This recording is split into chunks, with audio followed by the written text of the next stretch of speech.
Loin des paillettes d'Hollywood, c'est un banal entrepôt dans une zone industrielle du nord de Londres. Mais il cache le dressing le plus glamour du monde, celui qui habille les stars de cinéma. De la tenue d'Indiana Jones aux robes de Kate Winslet dans Titanic et aux côtes de mailles des visiteurs, tous ces costumes ont été dénichés dans ce dédale de rayonnage.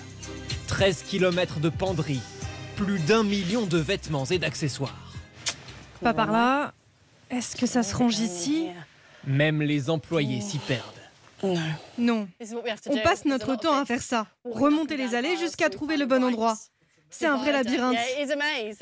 J'y suis. Tunique noire ornée, période Charles Ier. Chaque jour, c'est un ballet parfaitement huilé. Entre les tenues qui partent briller sous les projecteurs Livraison pour Mrs. Doubtfire. et celles qui rentrent dans l'ombre de l'entrepôt. Ici, tout se loue. Des robes de soirée, des manteaux de fourrure, des tenues de Père Noël ou des uniformes militaires. Nous pouvons fournir des uniformes pour n'importe quel pays et n'importe quelle époque. Jeremy Angel, le directeur, est la 7e génération à la tête de l'entreprise qui porte son nom. En 1840, mon arrière-arrière-arrière-arrière-arrière-grand-père a ouvert un magasin. À l'époque, c'était aux comédiens de fournir leurs costumes et ceux qui avaient les plus beaux décrochaient les rôles. Certains ont demandé à mon ancêtre de lui emprunter des costumes. Mais ma famille ne comprenait pas le mot « emprunter ». Elle a proposé de les louer et c'est ainsi que tout a commencé.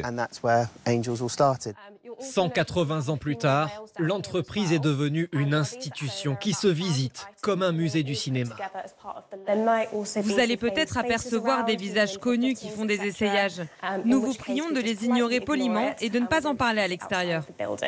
Seul aperçu des stars que nous pourrons vous montrer, leur mensuration gardée précieusement dans ces vieux registres. En bas à droite, voici les mensurations de David Bowie pour un de ses clips. Et voici Sean Connery pour Indiana Jones.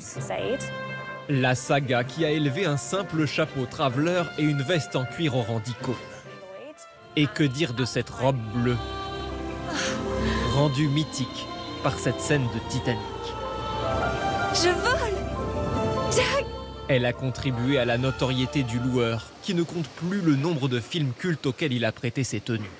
Une quarantaine ont été récompensés par l'Oscar des meilleurs costumes, et bien des trésors sont cachés dans des recoins insoupçonnés. Un jour, le responsable de ce rayon s'est étonné de trouver une tenue de moine avec une capuche pointue, très différente des autres.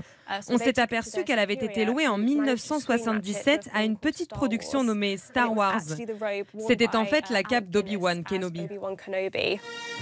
Ce costume, qui avait entre-temps été loué pour des kermesses d'école, s'est finalement vendu plus de 60 000 € aux enchères. Si les grands studios de cinéma ne s'y trompent pas, c'est aussi un dressing de choix pour les fêtes costumées à partir de 200 € la location, un lieu connu des seuls initiés, parmi lesquels on compte notamment la famille royale britannique.